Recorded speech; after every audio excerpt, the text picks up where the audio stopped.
Somebody see my handbag. Here it is. Fail. Oh yeah. That's definitely a fail. Well, we're going to have a bit of a behind the scenes look at my Halloween video that I made for 2012. Maybe there'll be stuff in here which will give you ideas and help you make videos. And maybe there's stuff in here which will help you understand why YouTube doesn't like certain content these days. The YouTube of today is vastly different to the YouTube that I started on many years ago. The first really important aspect is this video is short and it's very simple. But it heavily relies on myself, my daughter and the ghost to be in sync with each other. So two totally separate scenes feel like one continuous piece of video. It was very much a case of all of us learning from our mistakes as we attempted each take. Dad, I think there's someone out there. There wouldn't be anyone out there, dear. Who'd be at the back door? I'll check anyway. No, there's no one out there, I'm sorry. I think it used to maybe, could be possums or something out there, but not anyone. There'd be no one at the back door. Well, okay. Anyway, with your costume, Yeah. what's up? I think there's someone out there. Really, I'm sure.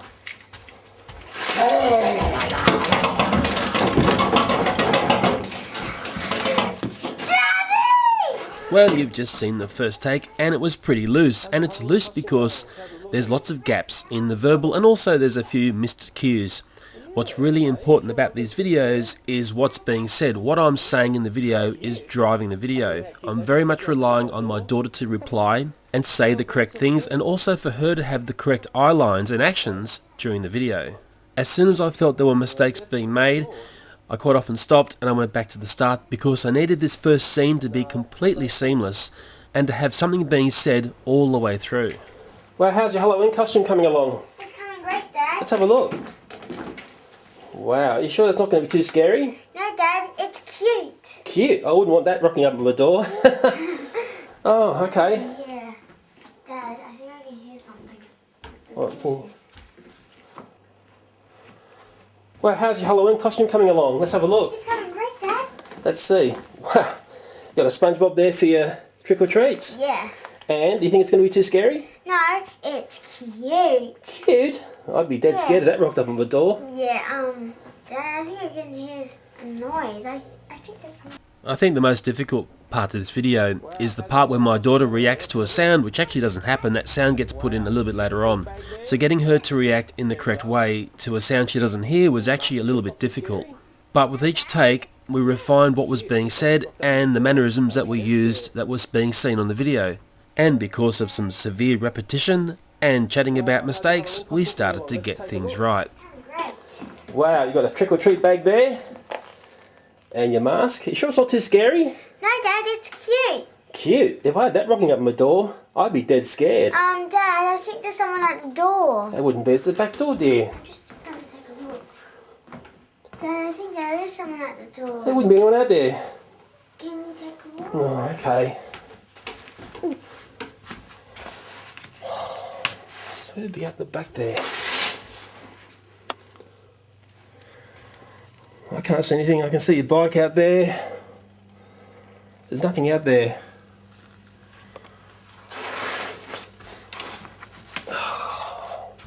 No, I'm sorry, dear. It's all clear. I'm going to take a little peek. No, come away from the door, hey? Dad, I think that I'm very sure there's someone at the door.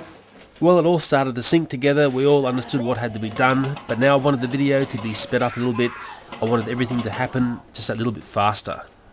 Well, let's take a look at your Halloween costume. How's it coming along? It's coming great, Dad. Ooh, you got a trick-or-treat bag, some scary gloves, and that mask. I think it's going to be a bit too scary, don't you? No, Dad, it's cute. Cute. If that had...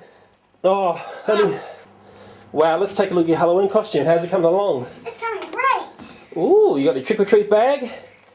You know, I've had so many people ask me about these styles of videos, and hopefully by seeing all these takes, you're starting to see that the audio is so important. I mentioned that before, and as we're moving along in these takes, I'm speeding it up, I'm filling in nearly everything with something being said. It's telling the story, and we're all syncing together.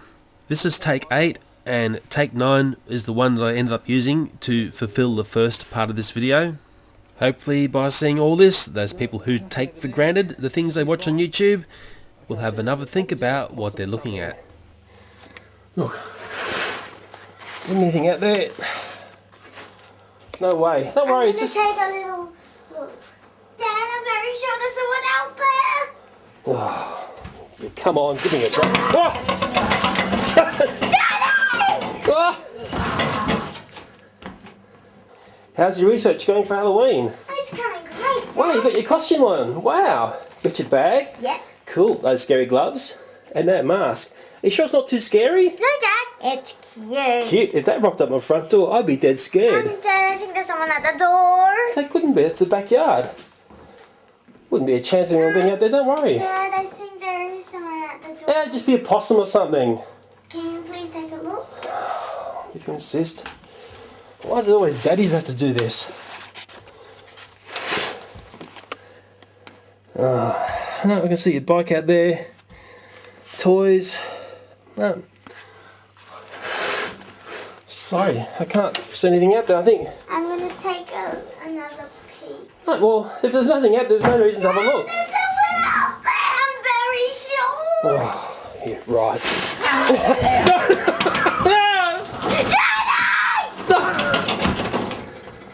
The second scene in this simple video relied on an edit in the blur frame, which occurs as I spin around to see the ghost clown appear at the door inside the house. For a fleeting moment there, he's actually at both doors. These blur frame edits heavily rely on the camera being in the same position in the two scenes that I'm scening together via the blur frame.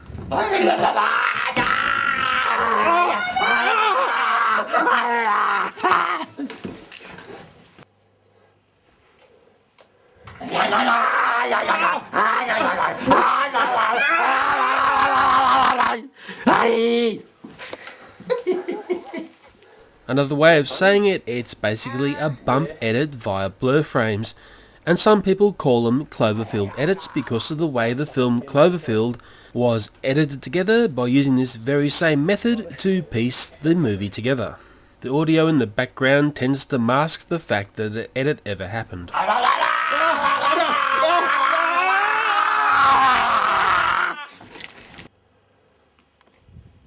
Just like trying to do the first scene, this second scene of the simple video took many takes to pull off. My good friend the zombie clown did a comedic version of this scene. Having this variation ended up giving the video a totally new direction. No. Oh, now you're in my lap. Yeah.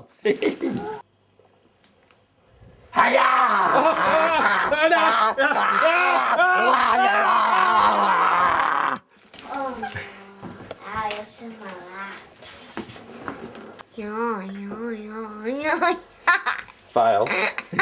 If we take a look at the edit line around the point where the ghost clown appears outside, and I swing around via that blur edit and the ghost appears inside the house, there's a whole bunch of audio editing which pulls together these two separate scenes and makes it seemingly seamless. But these extra sounds needed to be generated, so let's take a look and listen at them.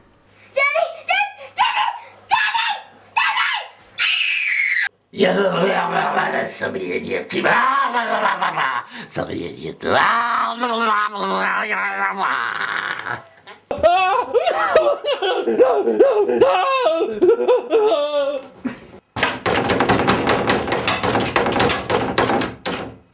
And then there's this very important sound edit, and it's the sound that my daughter reacts to when she thinks she hears someone outside. Let's take a look how the sound was generated. Now let's take a look at the video without the sound, and then with the sound added. Are you sure it's not too scary? No, Dad, it's cute. Cute. If that rocked up my front door, I'd be dead scared. Dad, I think there's someone at the door. That couldn't be. It's the backyard. Are you sure it's not too scary? No, Dad, it's cute. Cute. If that rocked up my front door, I'd be dead scared. Dad, I think there's someone at the door. That couldn't be. It's the backyard. The other curious aspect of this video is the original ending was to be a shock scary ending, and the idea here was the Halloween video I made the year before wasn't scary enough. But my good friend Laurie, who played the ghost zombie clown or whatever you want to call it in the video, came up with the idea of making it a trick or treat ending to the video. This is one of the joys of making videos with other people because you can get ideas bouncing around which are often much better than your own. So if you remember, there was that very comedic take of the ghost clown coming through the door. Well, it ended up being the treat ending to the video. Well, I dare say you're wondering how did this video perform, considering it was custom made for YouTube, and I've done videos like this which have been massively popular in the past. In its first 9 months, it has nearly 57,000 views, and I categorise this as an epic fail. Like most videos, it has the usual subscriber run at the start, but then some secret force on YouTube neatly hides the video away and it struggles to pull 100 views a day. This secret and powerful force, which has pulled this video down, has been the demise of so many YouTube channels in the last couple of years. As YouTube instructs, I tried to change the title and some of the information related to the video, but I kept the thumbnail the same. Nothing I did changed the fate of this video. And I know there'd be many people out there saying, well Leo, it's failed because it's had really bad audience retention data. But surprise, surprise, this video has outstanding audience retention data. There's only one other video I have which has better data than this, and that's the big spider attacks daddy. So what message is YouTube sending me by destroying this video on the network? Maybe let's look at a very similar themed video which was massively popular for me, and we may be able to see what's going on. This is it. Looks like an old Weet-Bix tin. Oh, it does. That's mine. Give it to me. Oh, is that? Crikeys. Oh,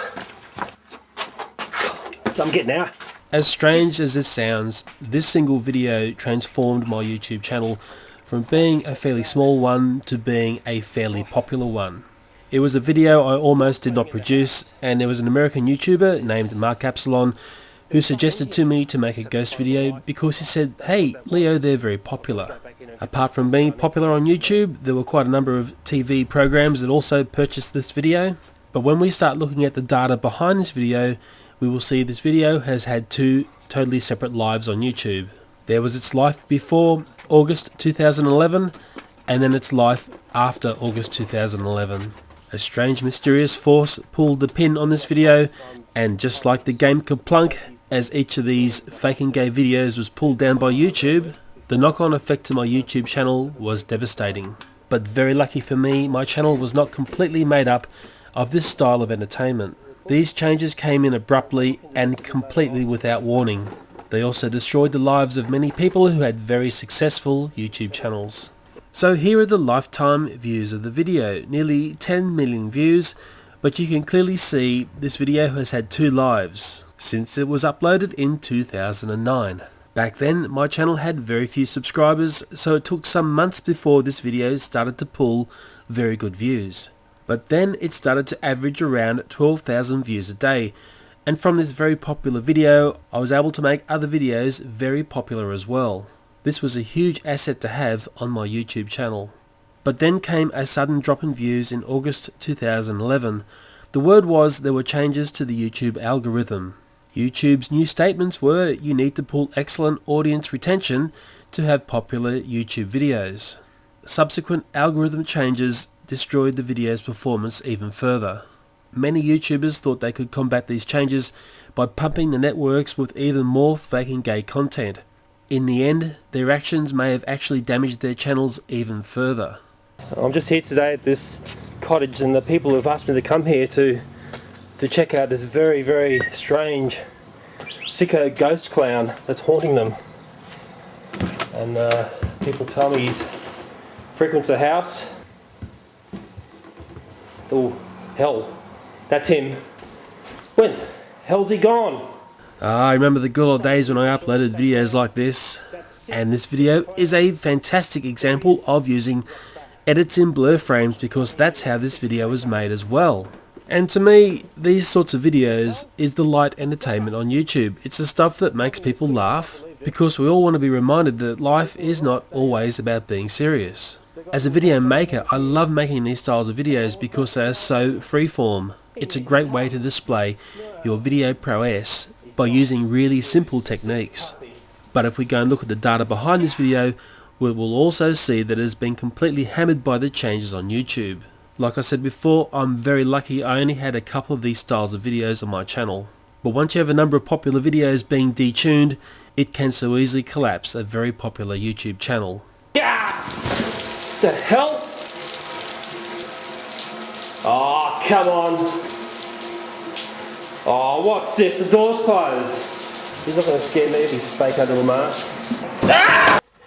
Had a bit of a rat problem. Got my rat traps up here. And there's also this hole in the wall.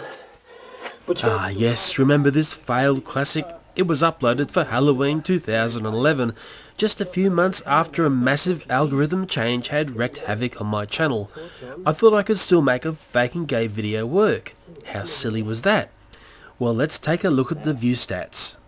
I'll be quite upfront and honest here. From the 174,000 views, you can strip away around 80,000 of those views, because in one of the most foolish moves I've ever done on YouTube, I promoted this video for 2 months, spending around $2,000 via an AdWord campaign.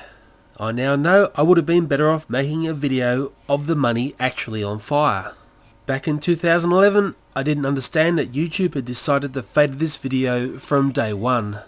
And what I noticed was all my videos, which were basically categorized as fake and gay, had all been detuned via the algorithm changes that seem to be happening on a regular occurrence. Massive! What was that? I just heard something. It sounded like booms.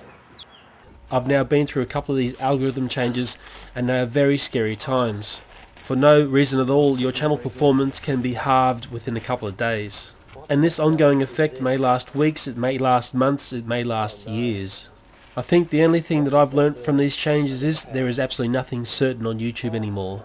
Since 2007, my YouTube channel had 4.5 years of very good growth. Then the algorithm changes ensured I had a seesaw of up and down views. This seems to be the way it all works now on YouTube. And what's really sad about this video is I've showed you a very neat trick in a style of video that you shouldn't upload to YouTube. This has been a very long video. I'm hoping that you've learned something from this video, and if you've lasted this long, as always, I say thank you. Bye for now. I've got to get out. I've got to get out. I've got to get out.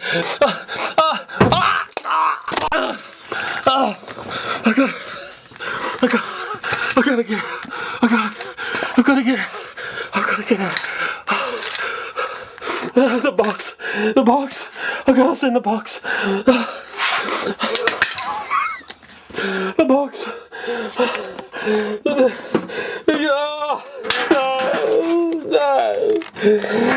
Oh. That's it. And turn the TV back on. Yeah. Thank you, Laurie. No worries, man. No worries. What about the file? We got it. It's fine. Can you go, for real?